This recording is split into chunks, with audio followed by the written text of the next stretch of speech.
प्रणाम गुरुजी। सुखी रहे। क्या नाम है? ये मेरे बेटे के लिए है, प्रवीण धीवर। तारीख बताओ उसकी। 20-3-2019। समय? समय 4 बजे है लगभग। आपका मकान डबल है क्या? हाँ। ऊपर इसकी तबीयत खराब रहती ना? हाँ। ऊपर मकान में कोई दरवाजा निकाला है, उसके बाद इसकी तबीयत खराब हुई है। तो आपके घर में ऊपरी मंजिल में कोई दरवाजा आपने निकाला, आप समझे दरवाजा निकालना मतलब दरवाजा बनाना। कोई दरवाजा बनाया है क्या ऊपरी मंजिल पे? फ्लेक्स वाला लगा है? फ्लेक्स का दरवाजा लगा है। अंदर घुस के मकान में उल्टे हाथ तरफ कोई दरवाजा है? फ्लेक्स का लगा है। हाँ, दरवाजा है। हाँ। ये कब बनाया है दरवाजा? ये मकान ऊपरी मंजिल कब बनाई आपने? ऊपरी मंजिल 5-6 साल से ऊपर हो रहा है। बेटा कितने साल का है? ये 6 साल का। ये कब से बीमार है? अभी 8 महीना हुआ है। क्या तकलीफ है? कान से पूरा सुनाई नहीं दे रहा है। वही कारण है। ऊपर जो दरवाजा लगा है ना, उस दरवाजे में कहीं कोई खोट है। ठीक है? हाँ। तो दरवाजे के पास कोई रेशम कपड़ा टंगा रहता है क्या? अब पर्दे की तो बात ही खत्म है, क्योंकि फ्लेक्स लगा है तो वहां कोई ऐसा पर्दा तो लगा नहीं होगा। दूसरा ये कि उसी दरवाजे पर या दरवाजे के पास कोई सुगंधित द्रव्य रहती है क्या? इत्र जैसे, परफ्यूम, या वहां पर कोई धूप बत्ती जलती हो, अगरबत्ती? हाँ, अगरबत्ती जलाते हैं, वहाँ पर रख देते हैं। कब से रखते हैं बेटा? शुरू से रखते हैं। बंद करता। उधर जो सुगंधित वातावरण बन रहा है, वो आपके बच्चे की बीमारी के लिए वो दरवाजा ही जिम्मेदार है। ठीक है? ये दरवाजा क्या दक्षिण या पश्चिम दिशा में पड़ता है क्या? पूर्व दिशा में। गौर करें पहले। सूरज उगते वही तरफ से दरवाजा है। तो वो तो पूर्व पड़ा। तो ऐसा तो नहीं कि पूर्व और दक्षिण का कोना पड़ता हो? ऊपर का है एक। ऊपर ही का तो पूछ रहे बेटा, नीचे का थोड़ा। ऊपर है एक, ऊपर है, उसके ऊपर और है। क्या दरवाजा? हाँ। अगरबत्ती कहाँ जलती है? अगरबत्ती हाल में जलती है, ऊपर का, बीच वाले में। हाँ, बीच वाले दरवाजे के पास। हाँ। तो इसमें 2 अगरबत्ती लगाते हैं कि 3? कभी 2 कभी 3।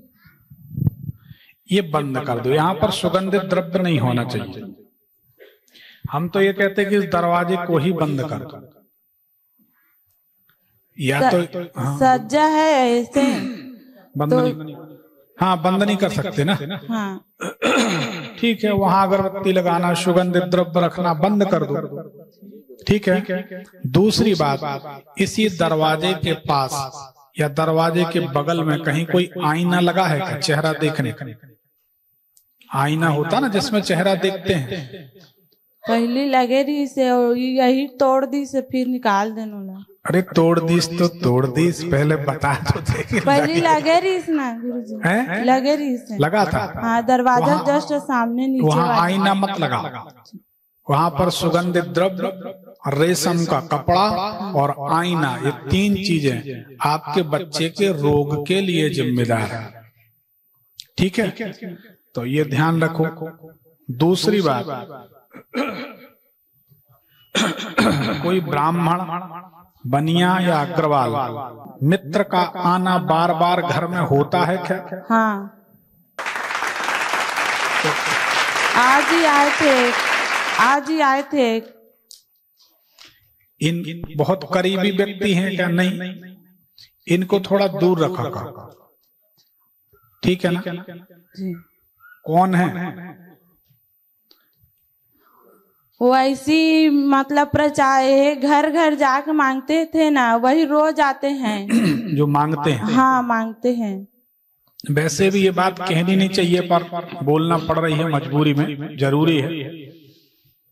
किसी भी, इसको आप लोग अन्यथा नहीं लेना, अपन किसी का निरादर नहीं करते, लेकिन कभी भी ये याद रखें, जो मांगने वाले व्यक्ति होते हैं उनको कभी भी कोशिश करें कि देहरी के अंदर ना आने दे, बाहर से ही कुछ दिया करें। ये परंपरा आज से नहीं है, ये परंपरा रामायण काल से है। अपन लोग सब भूलते जा रहे हैं। 90 चैनल देखना है, चैनल गए चूल्हे में, आजकल मोबाइल चल गया, कुछ देखने की जरूरत ही नहीं है। स्पीकर चालू करो, बोल दो, सब अपने आप चालू हो जाता है। आगे तो पता नहीं क्या क्या होगा। कोई के लिए फुर्सत नहीं है। अरे माँ बाप को अपने बच्चों के लिए फुर्सत नहीं। बात होगी तो एक ही बात होगी, ना तो तुम कहेंगे बच्चे से, ना आप कहेंगे तू क्या कर रहा है आजकल। अरे जब तुम मुझसे तू बोलोगे तो आगे चल के वो तुम्हें क्या बोले। रामायण के संस्कार गायब हो गए, श्रवण कुमार की कथाएं गायब हो गई। उम्मीद करते हैं कि श्रवण कुमार बने, ऐसा कैसे होगा। तो ये रामायण काल से परंपरा है कि भिक्षा मांगने वाले को घर के अंदर नहीं आने देना चाहिए। भिखारी अगर बार बार घर में घुसता है तो दरिद्रता आती है, दुख आता है, इसलिए इनको बाहर से ही विदा कर देना चाहिए। ये नियम। तो आप भी इनको बार बार अंदर आने से मना करें। सलाह देना हमारा काम है। दरवाजे से आईना टूट गया, टूटा रहने दो, ठीक है ना, और सुगंधित द्रव्य हटा दो, बाकी ठीक है बेटा, ठीक हो जाएगा। ठीक है बेटा, प्रणाम गुरु। भगवान शुक्र।